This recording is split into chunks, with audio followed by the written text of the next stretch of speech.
Om Sadashiva Samarambam Shankaracharya Madhyamam Asmadacharya Paryantam Bande Guru Paramparam Om Namastê.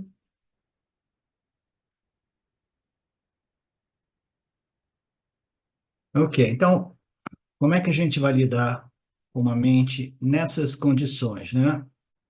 Então, nós precisamos compreender esse sistema, né? Ações movidas pela ignorância, alta ignorância, que produzem tendências que se tornam hábitos, que se tornam vasanas vinculativas, né?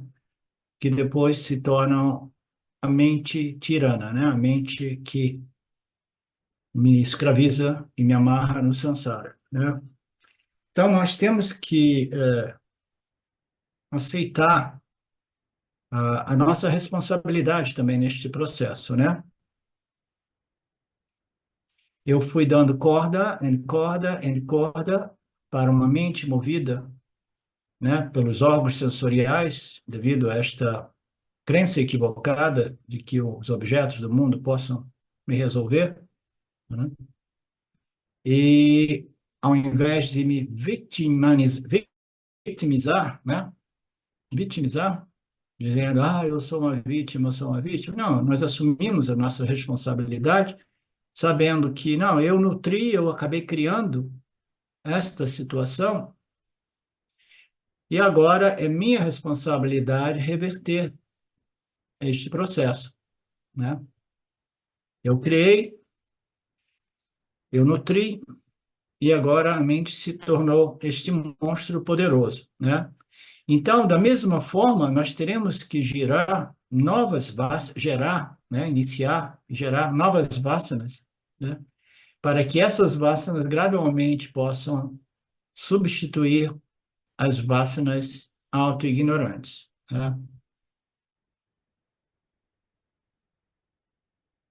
De modo que mais tarde eu tenha a força que é baseada na discriminação, compreensão, discernimento, né?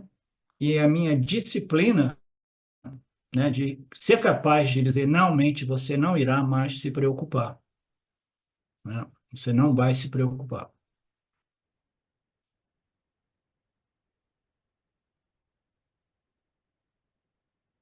Existem tendências de todos os tipos que se tornam hábitos. Os hábitos se tornam os vícios, entre eles o vício pelas álcool, drogas, né, os mais sérios, né, que destrói o indivíduo do ponto de vista emocional, mental, a vida do indivíduo é totalmente destruída, é bem pior do que outros hábitos mais menos nocivos, né?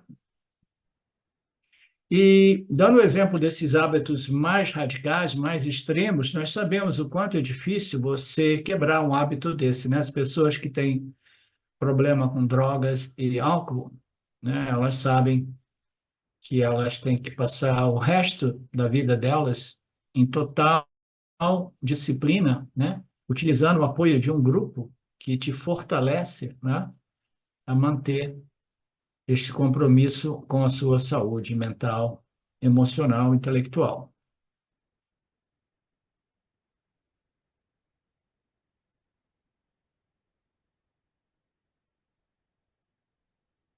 Ok, então é mais ou menos por aí. Os hábitos arraigados se tornam os vasanas vinculantes, né? Ela irá produzir uma reação, né, repetitiva a respeito das minhas respostas, né? E aí, em momentos de crise, principalmente, se o indivíduo ele se apoiou no álcool, por exemplo, ou nas drogas, ele imediatamente volta para as drogas, né? É uma reação totalmente que bypassa o intelecto, porque é uma reação automática que vem direto da vassana, né? Ok. A mente é como um vento, é difícil de ser controlada, mas Não é impossível. Hum. Aí que nós entramos. É difícil de ser purificada e controlada, mas agora nós conhecemos a tecnologia, nós conhecemos a racionalidade desse sistema, né? E a gente sabe como reprogramar a mente. Ah, mas eu não quero, eu não gosto dessa história de programação, reprogramação. Eu não sou robô, né? Não, o ser humano é um robozinho. É um robozinho orgânico, biológico, criado por Deus, né? Mas ele não é um programa puramente, simplesmente à mercê de suas vássanas, porque o livre-arbítrio humano permite a cada um de nós, reprogramarmos, né, o nosso sistema. Qual sistema? Impressões mentais, emocionais, psicológicas, vássanas, né, que irão condicionar a minha mente consciente e muitas vezes, se elas são muito poderosas, essas vássanas, ela bypassa, né, o meu intelecto e ela começa a responder diretamente, né, das vássanas auto-ignorantes, respondendo aos estímulos do campo. E essa é uma receita para uma vida desastrosa. Você acredita nisso, Alcione? Você concorda?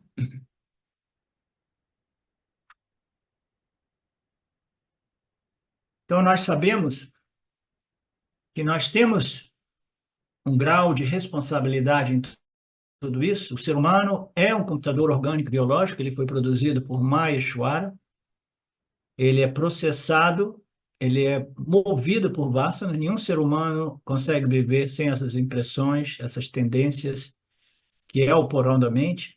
A mente consciente, ela não tem espaço de memória que nos permita responder aos estímulos do campo, do meio ambiente, né? Devidamente, o nosso espaço de memória, né? É muito pequeno. Então, nós temos todas as memórias depositadas, comprimidas no corpo causal, que nos ajudam. O problema é que neste planetinho dos bárbaros, né, as vássanas, elas são vássanas muito densamente, né, condicionadas pela total ignorância espiritual, né? Então, não existe outra saída. A saída é simplesmente essa: compreender o sistema e gradualmente, né, começar a purificar esta mente, de modo que eu possa me tornar o mestre da mente e não o servo da mente, essa mente causal, essa mente subconsciente, né? Eu vou converter toda e qualquer tendência ou vassana que seja vinculativa em não vinculativa. O que é uma vassana vinculativa?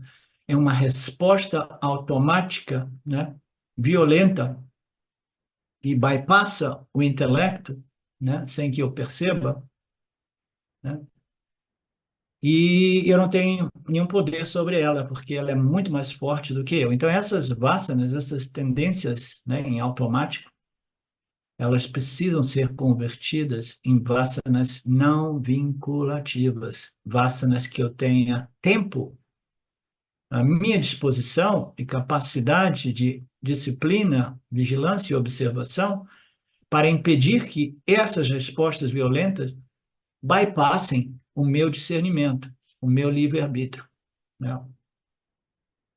Então, gradualmente isso é possível, isso vai sendo desenvolvido, principalmente na medida que nós compreendemos esse sistema, né, do Jiva-Atma, né, o modo qual o Jiva-Atma é um computador biológico, ele é um computador orgânico, ele é programado por suas vasanas, mas ele não é um programa tal qual uma galinha, ou tal qual um jacaré, porque nós temos essa inteligência humana que nos permite nos programar, né, através da autorreflexão, decidindo, determinando, né, quais são as tendências que são favoráveis à minha felicidade e quais são as tendências que são contrárias à minha pacificação, à minha alegria e à minha felicidade, né? E eu quero a felicidade real, aquela permanente, né?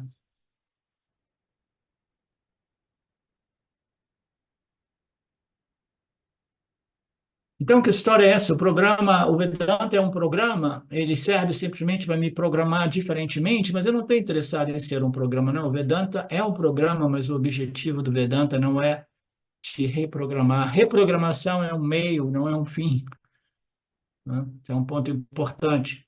Todo ser humano é um programa. O programa do Vedanta é um programa que foi revelado pelo Criador e é um programa totalmente alinhado, harmonizado com a real natureza do universo, do cosmos, que é Brahman. Então, uma vez que o indivíduo ele substitua os programas totalmente fundados na materialidade, né? Materialismo, né? Eu sou o corpo e o mundo é a única realidade porque eu consigo experimentar. Então, este corpo-mente, né? Ele, embora ele seja programado por suas vasanas, o Vedanta irá prover, né, as vasanas que irão neutralizar as vasanas ignorantes, eu sou o corpo-mente, através de outras vasanas que dizem o quê? Eu sou a consciência, existência de natureza infinitamente não limitada.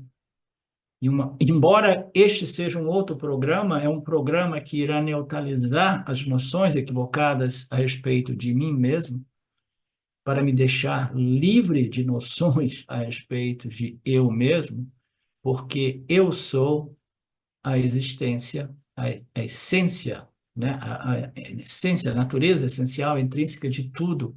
Eu sou o espírito de tudo.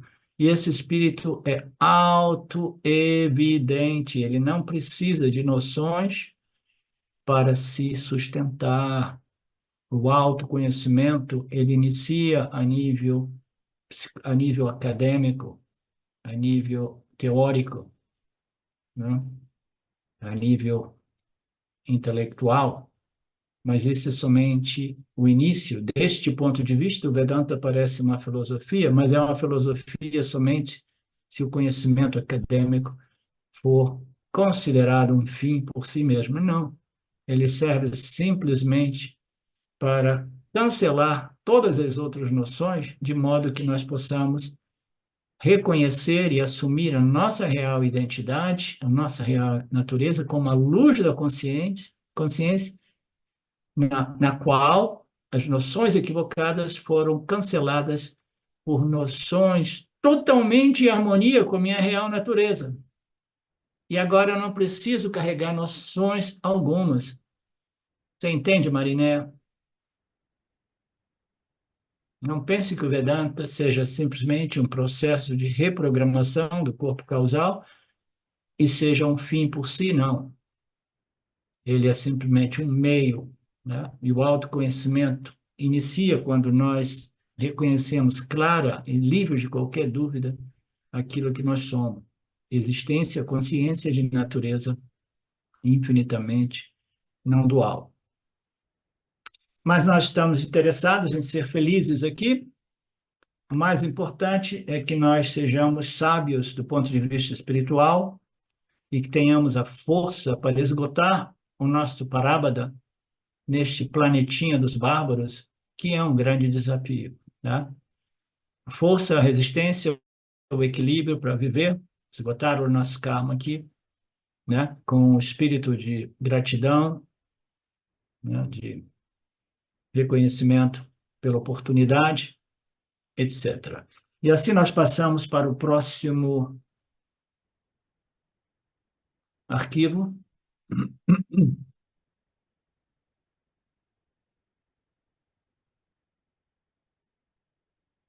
Nós vimos na primeira segmento de hoje, né?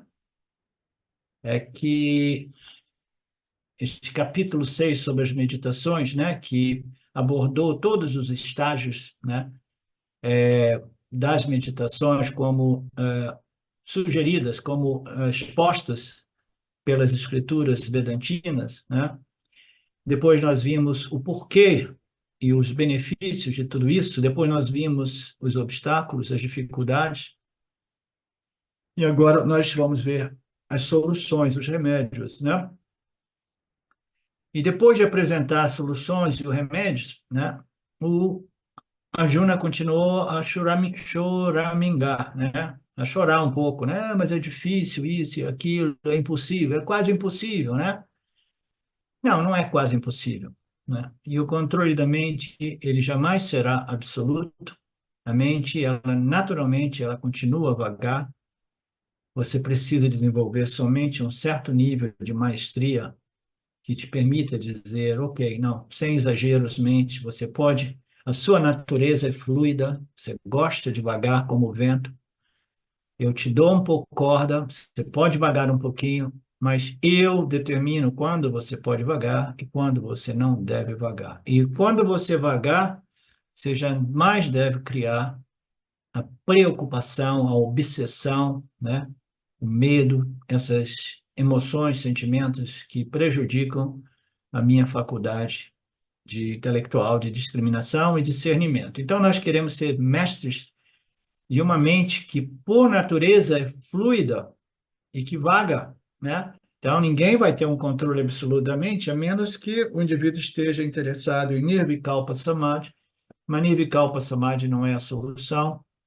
O Vedanta jamais prescreve o Nirvikalpa Samadhi como moksha, né? O obstáculo número um é o obstáculo do Rajoguna, que causa muita extroversão, inquietação e rebeldia da mente. Isso é interessante, rebeldia da mente. Meus tempos de meditação, no início, quando eu era muito jovem, eu experimentava isso às vezes, que a mente, de vez em quando, se eu forçasse a barra um pouquinho, ela se rebelava de tal modo que eu desistia, dizia, oh, desculpa, desculpa, eu forcei a barra, deixa eu levantar e deixa eu seguir os seus comandos, né? Faz isso, faz aquilo, corre ali, vai ali. Pá, pá. Por quê? Porque eu não posso forçar algo que é mais forte do que eu, né? Então, ela se rebela algumas vezes, né? Então, todo esse malabarismo entre nós, né, a nossa capacidade, né, de discernimento intelectual, né, e a mente, que é um processo, né, automático, né, derivado, né, dessas tendências, né, é uma dinâmica muito interessante, né?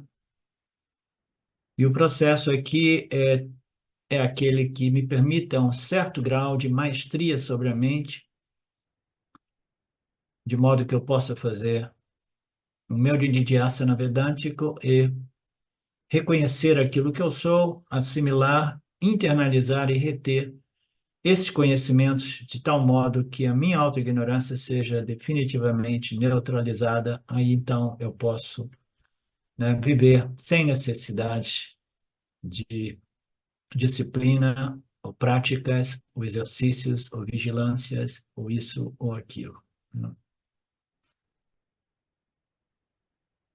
Então, o que devemos fazer?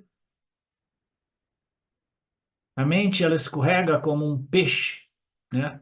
Ela é fluida como um vento, né? Vai pegar um peixe, até mesmo depois de morto, ele escorrega na sua mão. Vai conter o vento, né? Como administrar essa mente? Como controlar a mente? Em desespero, Arjuna está chorando diante do Krishna, no verso 34, né? Ele dizendo que a minha mente é um monstro, é extrovertida, errante, rebelde, vagante, fluida. Ela é incontrolável, ela é selvagem, ela não faz o que eu quero, ela faz somente o que ela quer. Ela causa dor e muita turbulência mental, emocional, psicológica. Esta perturbação mental, emocional, psicológica se transmite em todo o meu complexo corpo-mente, de tal modo que os meus órgãos dos sentidos, o meu sistema prânico e o meu corpo físico sejam todos eles, né, afetados de tal modo, né, que doenças, assim ditas doenças autoimunes, não, as doenças, eu falei agora mesmo, elas se estabelecem, né?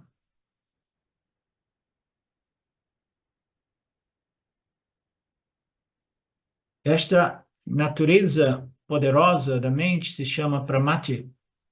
Ela significa aquilo que perturba no inteiro o complexo corpo-mente. Ela transfere a doença, né?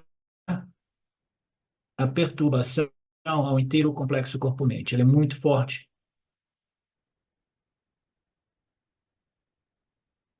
Nós precisamos compreender que a mente é o nosso instrumento. E se ela é um instrumento, ela não pode fazer de mim um instrumento. Ela não pode reverter essa situação. Eu sou o mestre deste instrumento chamado o corpo-mente. Então, para que nós possamos assumir essa posição de mestres do nosso instrumento corpo-mente, nós precisamos de compreender essa distinção entre eu, o Atma do Jiva, o Jiva Atma, essa consciência refletida, esta ciência humana, eu tenho a capacidade de objetivar a mente e todo o complexo corpo-mente. Eu sou algo outro que a mente, eu sou algo outro que os cinco koshas, né? Todas as experiências desse instrumento são testemunhadas por mim. Eu sou o controlador, o possuidor, o mestre deste instrumento. Portanto, eu preciso assumir este papel e disciplinar esta mente que compromete, quando indisciplinada, o inteiro complexo corpo-mente. Eu não quero ser um servo indefeso desta mente vagante. Essa mente se rebelou, ela criou uma força tão grande que ela menospreza até mesmo o meu intelecto. O intelecto passa uma ordem para a mente e a mente simplesmente nem liga para o meu intelecto. Quantas vezes nós tomamos decisões, né? Dizemos, não, daqui para frente tudo vai ser diferente. Você lembra de uma música? Tinha uma música no Brasil assim, né? Tudo vai ser diferente, né? Aí a mente dá uma risadinha lá no fundo, né? O cara está iludido, né? Ele está pensando que ele é o mestre aqui, né? Vou mostrar quem é que é o chefão na situação. Você pode tentar argumentar, o intelecto, quando está enfraquecido, ele vai ter um diálogo com a mente, tentando persuadir a mente, mas a mente não ouve. Ela é forte, firme.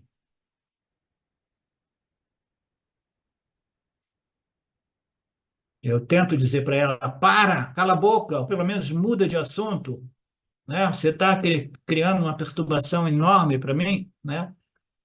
E mais uma vez ela dá uma risadinha, mas ela não muda de assunto.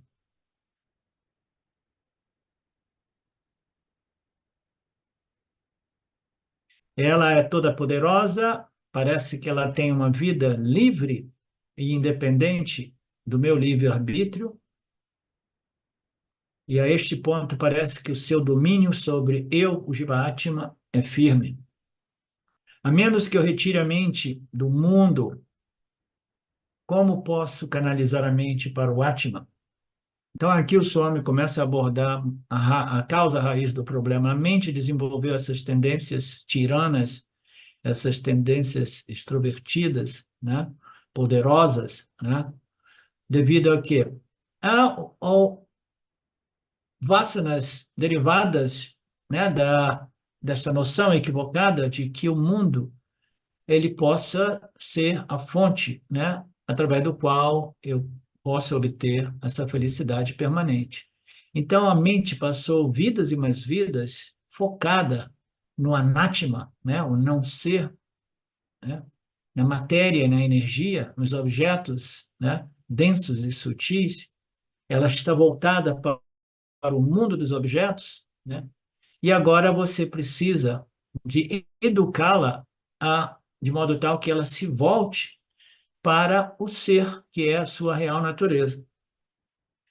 E aqui nós iniciamos uma fala muito interessante, um ensinamento muito interessante, muito importante, digamos assim, né?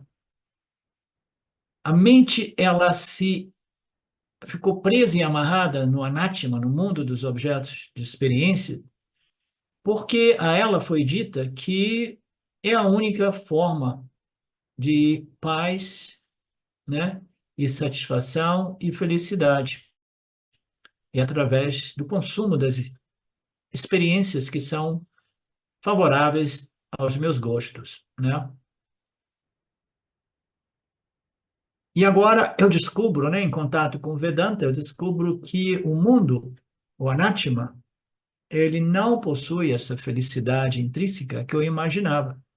Vedanta me diz que a minha felicidade, a minha segurança reside somente na minha real natureza intrínseca. E eu preciso compreender a minha natureza e desenvolver uma firme convicção de identidade com a mesma. Eu preciso transferir o meu senso de identidade do corpo-mente para o Atma, o ser, a consciência, o espírito, né? Então, como é que eu vou retirar a mente do Anatma, canalizá-la para o Atma, se a mente tem vasanas extrovertidas, né, vagantes, que criaram essa natureza vagante da mente, né? Como é que eu vou voltar essa mente, né, para o Atma? Como é que eu vou voltar essa mente para o Vedanta, né, de modo que esses ensinamentos possam começar a cultivar, desenvolver, né, vasanas espirituais que irão substituir as vasanas materialísticas, né, que eu colhi ao longo de muitos nascimentos, né, que eu desenvolvi, né? Como é que eu vou fazer isso? Uma mente extrovertida, ela tem dificuldade de fazer esta contemplação a respeito de sua real natureza como Satchitananda, né? Então, essa meditação, que é o tema deste capítulo, né, ele depende de uma mente que tenha sido já acalmada, né, através do Karma Yoga e do Upasana Yoga, que é a meditação de preparação, de melhoramento, né, de modo que ela não seja mais tão extrovertida, rebelde, turbulenta, tirana, firme. Isso é quase difícil, é muito difícil, é quase impossível. E qual é a dificuldade, né? E o Swami, e o Krishna Guru, ele fala para o Arjuna, né? Você é tão poderoso, você derrotou tantos inimigos, né? Você, né, é o poderoso Arjuna, né? Mas você nunca pensou que o maior dos seus inimigos é um inimigo interno, que é a mente totalmente dominada pela ignorância espiritual, que nos dita o fato de que nós precisamos correr, correr, correr, correr atrás dos objetos de desejo para havê-los, mantê-los, né, etc., né? Então, ele diz, você conquistou já tudo, mas você não conquistou este inimigo interno, que é a mente, uma mente tirana, uma mente totalmente governada por ignorância. E aí o Krishna, aí o Arjuna, ele dá mais uma choradinha, ele fala, sim, sim, por que que eu entrei, por que que eu fui te procurar, né? Agora que eu encontrei em contato com você e esta sabedoria espiritual revelada, agora o meu ego, a minha autoestima diminuiu, eu não sou aquele grande guerreiro capaz de conquistar tudo, eu não consigo conquistar a minha mente, né? Aí ele se tornou negativo, né? Ele desenvolveu uma certa negatividade, que fez dele uma pessoa que estava pronta a desistir de tudo, né? Desistir de tudo. Não, agora eu entendi o problema, o inimigo número um é a mente, e eu me sinto impotente diante desta mente toda poderosa, né? Imagina a situação de Arjuna, né? Um cara capaz de conquistar tantas coisas no mundo, descobrindo que o maior inimigo é o inimigo interno, se sentindo impotente diante dele. No verso 35, Krishna Guru nos diz, sem dúvida, essa mente sua, Arjuna, é muito inconstante, ela é difícil de ser adestrada, dominada, contida. No entanto, isso pode ser contido, e o modo de fazê-lo é através do desapego e da prática constante, né, de Upasana. Então, agora o Krishna começa a apresentar o remédio, a solução para esses problemas, para esse obstáculo da mente vagante, né? A primeira coisa que Krishna diz, como um bom professor, um professor inteligente, né, é salientar que esta problemática da mente é uma problemática universal. Todos nós sofremos, né, com isso. Como eu disse, né, alguns minutos atrás, a mente jamais será completamente dominada, ela é fluida, né? Ela voa. Você precisa, sim, ter uma certa capacidade de gestir a mente de modo que ela saiba quando ela pode vagar e quando ela não pode vagar. Agora, abrindo um parênteses, por exemplo, em geral eu durmo muito bem. E eu gosto do silêncio e da paz, do sono profundo, né? Então eu vou para a cama quase sempre em torno das 9, 8h30, 9, né? Aí eu durmo. E eu durmo profundamente até umas 3. Aí depois das 3, eu acordo. E aí eu tenho o meu exercício, né, de como voltar a dormir instantaneamente. Eu coloco os áudios do Swami Paramarthananda, que é uma pílula do sono quase que imediata, né? Aí eu tenho meu laptop, ele está lá em modo avião, eu só aperto, né, o botão, e aí eu começo a ouvir o Swami às 3, 3h30, aí eu volto a dormir. Mas o ponto que eu estou dizendo aqui é que essa mente, esse sono sem sonho é maravilhoso. Mas os sonhos, quando eles chegam depois das 3 ou 4 da manhã, eles não são tão agradáveis, porque a mente, ela está, né, projetando aquelas experiências e eu não estou lá com a minha capacidade de discriminação e discernimento para controlar a mente. Vocês sabem, vocês compreendem o que eu estou dizendo? Eu acho uma chatice. De manhã cedo, às 5, eu estou ainda querendo dormir e a mente está lá projetando situações que eu não tenho controle, né? Porque ela tem vida própria, né? Então, o sono sem sonhos é bacana. Agora, nos sonhos, a gente nunca sabe as projeções que a mente irá nos submeter, né? Aí, quando eu acordo no meio de um sonho que não tem nada a ver, uma bobagem ou alguma coisa irritante, eu digo assim, mas, putz, como é que eu vou fazer para trazer a discriminação dentro do campo dos sonhos, de modo que eu possa filtrar as projeções da mente, né? Que são meio chatas, né? Então, como nos tornarmos mestres dessa mente, que, por natureza, ela é uma mente vagante, porque ela nada mais é do que as impressões deixadas no porão da nossa mente, que são resíduos, né? Ou memórias sutis, né? Derivadas das nossas experiências que nós gostamos e não gostamos, né? Queremos e não queremos repetir, né? Então, a natureza da mente é essa.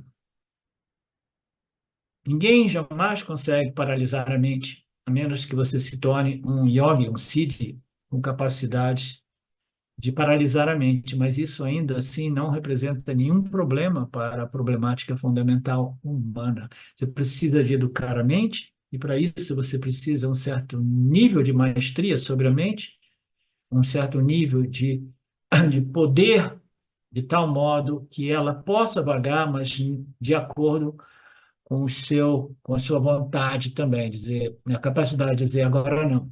Não, agora você passou dos limites. Agora você já entrou no campo da preocupação. Preocupação eu não admito, tá?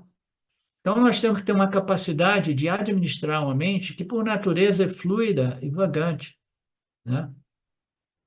E para que nós queremos fazer isso? Porque nós queremos estabelecer uma condição mental que me permita o autoconhecimento, a assimilação do mesmo, a internalização, né?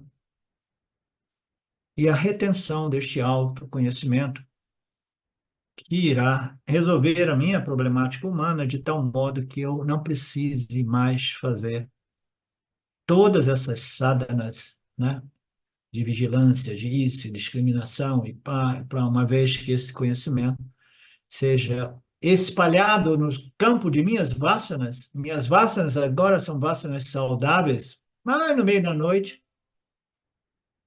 algumas tendências estranhas aparecem e criam algumas realidades para o sonhador, e a gente tem que aceitar, né? Sempre eu vou dar onde é que veio isso? Nossa, mas que bobagem é essa? Por que que o meu sonhador está sonhando essas coisas? São resíduos, né? São impressões residuais deixadas ainda no porão da mente, né? Então, a solução é um certo nível de maestria, e para isso nós dizemos que não se preocupem, é a natureza da mente, todos nós passamos por essa dificuldade, mas nós precisamos assumir o nosso grau de responsabilidade por ter permitido, né, que a mente se tornasse os nossos mestres, e agora eu posso começar a reverter essa situação. Então, o primeiro problema é saber que eu não estou sozinho neste problema. Todo ser humano passa por isso quando ele se confronta com a mente e seus pensamentos errantes ou vagantes, né?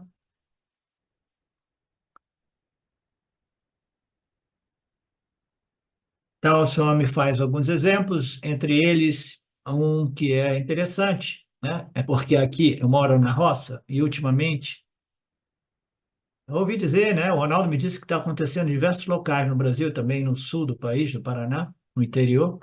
Aqui o problema de falta de energia elétrica é diário agora, né? Todo o tempo, todo o tempo. Então as pessoas se consolam neste povoadinho onde eu me escondo, onde eu vivo, né? As pessoas se consolam porque, faltou luz, faltou, mas faltou para todo mundo, né? Quando é uma coisa equânime, todo mundo, que nem o comunismo, todo mundo vai ser igualmente o quê? Super pobre, né? Então, tudo bem. O importante é nivelar tudo no mesmo nível, né? Então, está faltando luz para todo mundo. Aí, o meu empregado um dia veio aqui para mim e falou: Olha, seu Arlindo, eu tenho que te dizer uma coisa, está faltando muita luz de noite também. Está faltando muita luz de noite. E agora que né, derrubaram umas matas aqui em torno, o pessoal do povoado, ele vê que tem luz na sua casa, porque eu tenho um sistema solar na base de painéis e baterias, né? Ele falou assim, todo mundo sem luz, todo mundo aceita o fato de não ter luz, mas o fato que o senhor tem luz incomoda algumas pessoas. Foi literalmente a situação que ele apresentou para mim, entendeu? Quando é uma coisa que você sabe que todo mundo sofre, você aceita mais facilmente. Então, o que que eu tive que fazer? Sempre que eles estão sem luz de noite, ele me dá um zap, me manda um WhatsApp, aí eu não deixo nenhuma luz acesa fora, fecho as cortinas e coloco o mínimo de luz dentro de casa para ninguém se sentir incomodado pelo fato de que eu tenho energia elétrica, né? Psicologia humana, né? Sempre ajuda a saber que todos estamos no mesmo barco.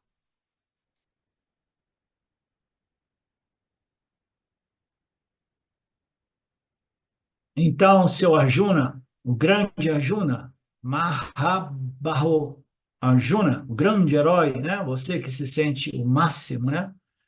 Você conquistou tudo e você nem sequer conquista a sua mente, né? mas aceite como consolo o fato de que este é um problema universal. Todos nós temos muita dificuldade de controlar a mente inconsciente. Você vai precisar de um remédio, né, que é a disciplina mental, e como o verso diz aqui, ela inicia com o quê?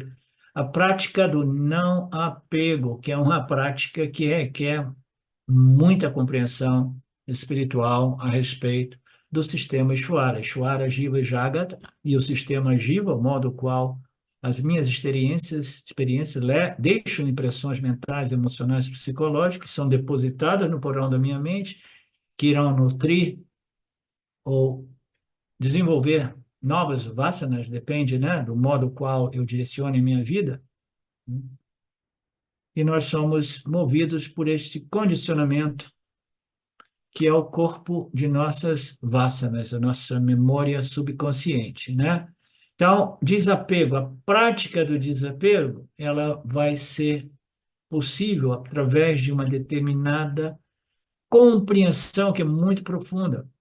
Requer uma energia monstruosa desenvolver o desapego da mente através de uma prática, uma sadhana.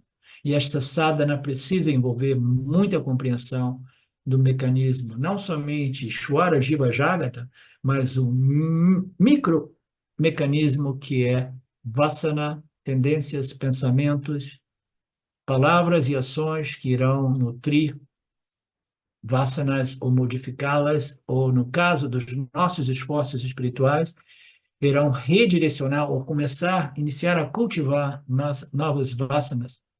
Né? Então, a prática do desapego, ela se torna possível como? Criando um novo apego. Né?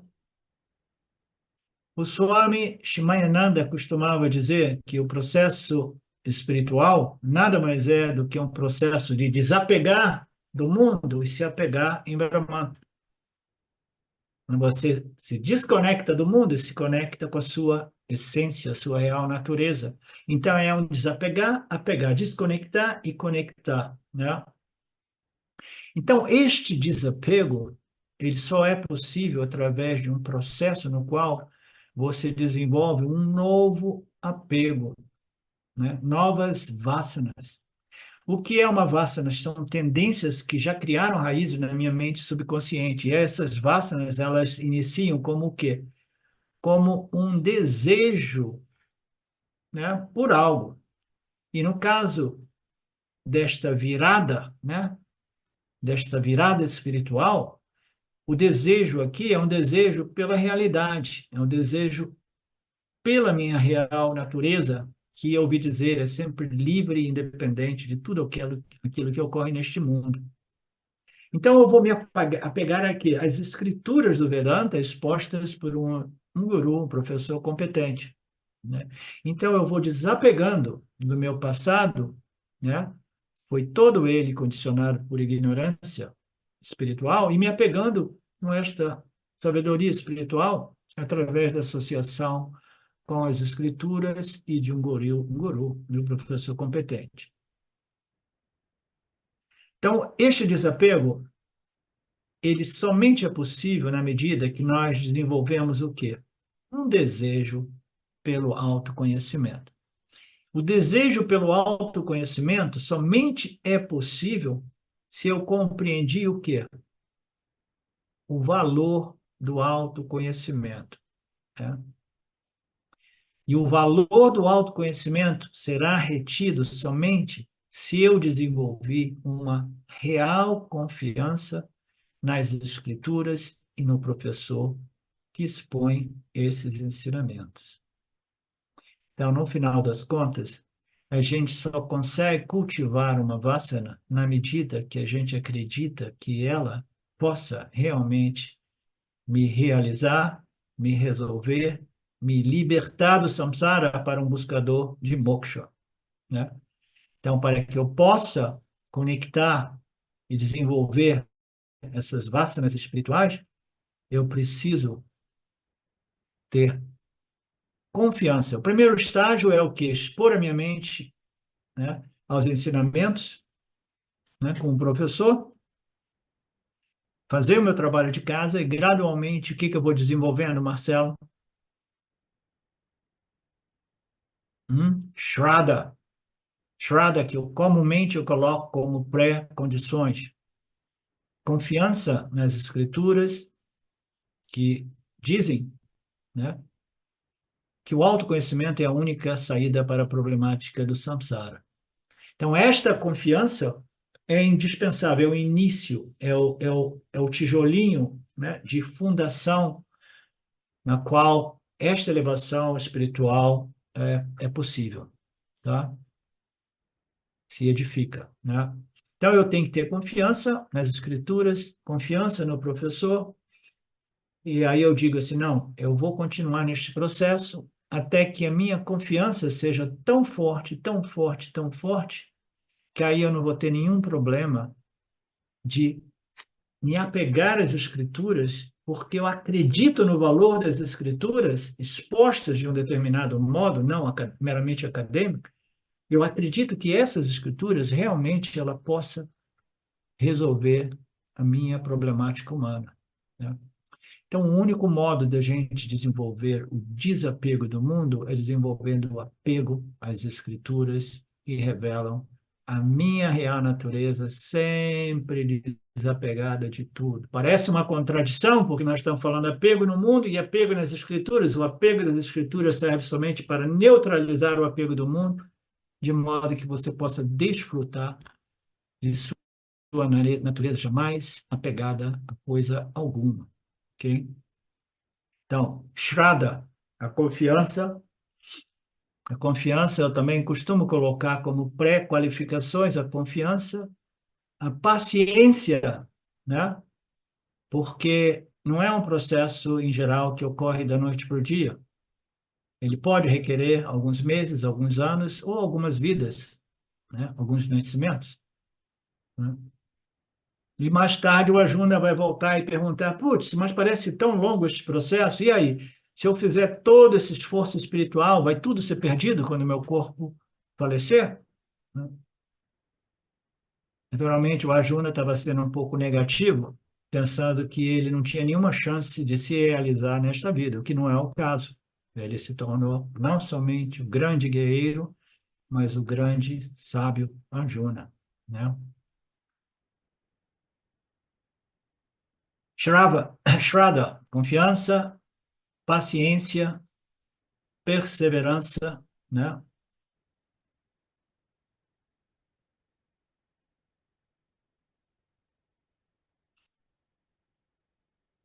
Vikshepa é uma extroversão mental normal, comum a todos os seres humanos, é um problema universal.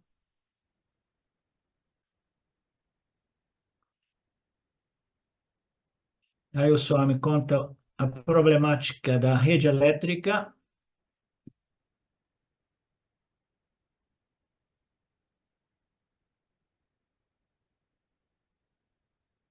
e ele diz, olha, você tem potencial como guerreiro, mas você precisa desenvolver a maestria sobre a sua mente, sobre a sua mente.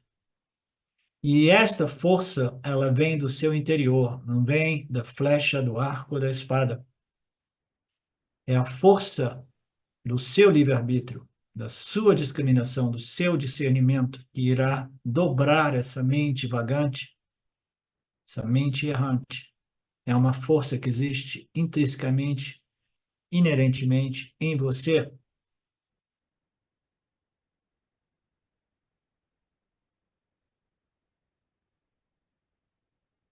Eu compreendo a sua experiência de que essa mente é rebelde, extrovertida, inconstante. Mas o Krishna Guru tem algo muito importante para dizer a Arjuna, né? Que através desse esforço espiritual, né, você será capaz de administrar e desenvolver maestria sobre a sua mente inconsciente. E você conseguirá obter a concentração da mente sem distrações, mas para isso você vai ter que desenvolver um interesse muito grande por todo esse processo vedântico. O princípio básico é que a mente ela só se interessa por coisas que ela valoriza, né?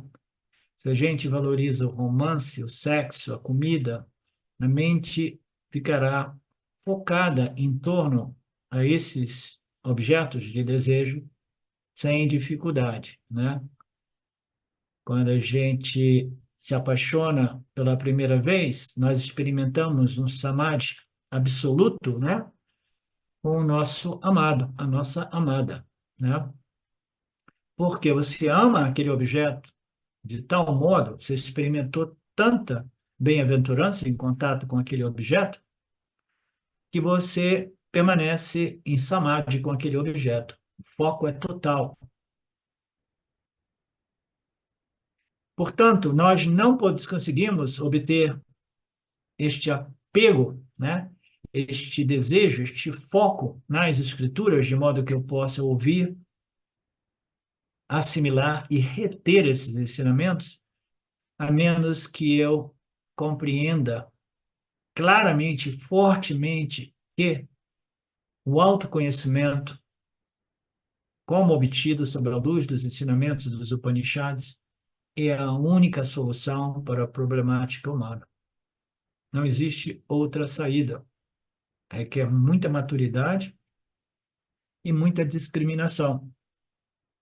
Então, primeira coisa é se apegar às escrituras, se apegar a Ishvara, se apegar às exposições do professor, porque esta associação é a associação que me levará à realização do fato de que a minha natureza é livre de toda e qualquer associação. A minha natureza é a sangha, jamais associada a coisa alguma, porque eu sou a única realidade, não existe nada além de eu mesmo, a consciência.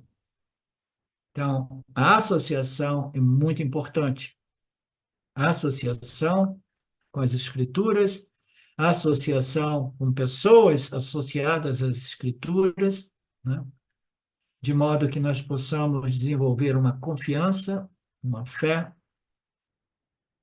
e pacientemente, persistentemente, nós possamos cultivar, desenvolver essas vasanas espirituais, que são uma forma de um programa espiritual, mas é um programa totalmente conformado, alinhado à minha real natureza, livre de qualquer ação, livre de qualquer associação, porque eu sou o princípio consciência testemunha não experiencial que jamais se modifica, portanto, eu sou a única realidade.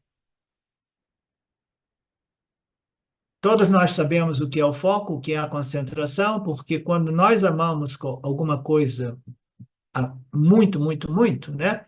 A mente naturalmente se torna concentrada. O problema é o que a mente humana, ela ama as coisas que a amarram ainda mais no samsara, e elas não aprenderam a amar aquilo que os liberta do samsara, porque eles não compreenderam o valor supremo que é o valor do autoconhecimento. Portanto, para que nós possamos desenvolver uma mente focada, concentrada, né, nós precisamos desenvolver um valor, um amor, né, muito grande por este processo chamado autoinvestigação e autoconhecimento. Viveka, abhyasaha. Viveka, discriminação entre aquilo que é realmente valioso com daquilo que é meramente mundano, que me amarra no samsara, e irá desenvolver de mão dadas com a dispassion, né? Vairagya, desapego, né? Eu costumo dizer que a discriminação e o não apego, eles crescem juntos, de mão dadas. São as duas asas do mesmo pássaro. Ok, a gente para por aqui. Eu espero que vocês estejam todos muito animados, muito positivos.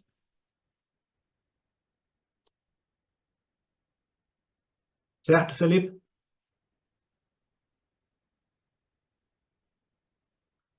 Om Purnamada Purnamidam Purnamudachyate Purnasya Purnamadaya Purnameva Vashishate. Om Shanti, Shanti, Shanti, Om.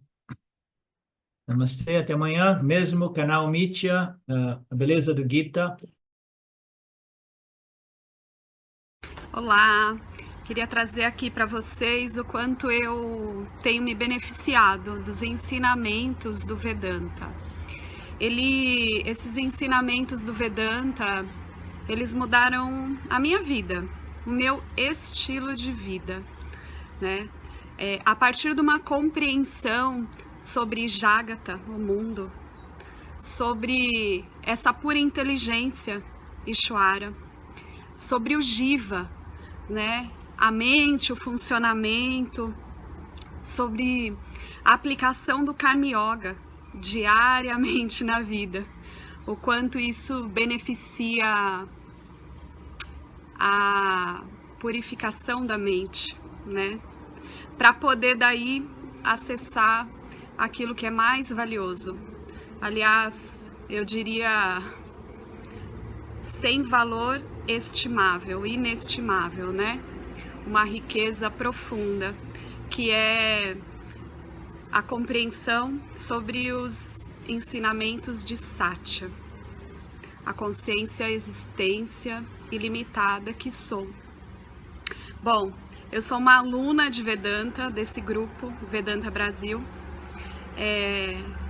que iniciei a jornada, estou no começo da jornada, mas essa jornada seria impossível sem o apoio diário de um professor qualificado, o professor Arlindo Nagar, nosso professor, que dedica a sua vida, que dedica as batidas do seu coração exclusivamente para o ensino do Vedanta. Ele gosta de usar a frase o coração que se doa recebe. Então ele é esse coração que doa. E aí a minha pergunta e o meu convite é: e você? Tem se beneficiado também dos ensinamentos, da compreensão, da clareza desses ensinamentos que são trazidos para nós? Sim? Se sim, o coração que doa recebe. Então o convite é: se você se beneficia, você pode também fazer uma doação. Essa doação, ela é necessária, apropriada, para a manutenção, né, desse ensinamento vivo diariamente para nós. E é um convite para que a gente possa nutrir esse grupo com o dar e o receber. E se você se beneficia, tenho certeza, qualquer valor mensal é suficiente. É o valor que o seu coração sentir, mas é um valor apropriado.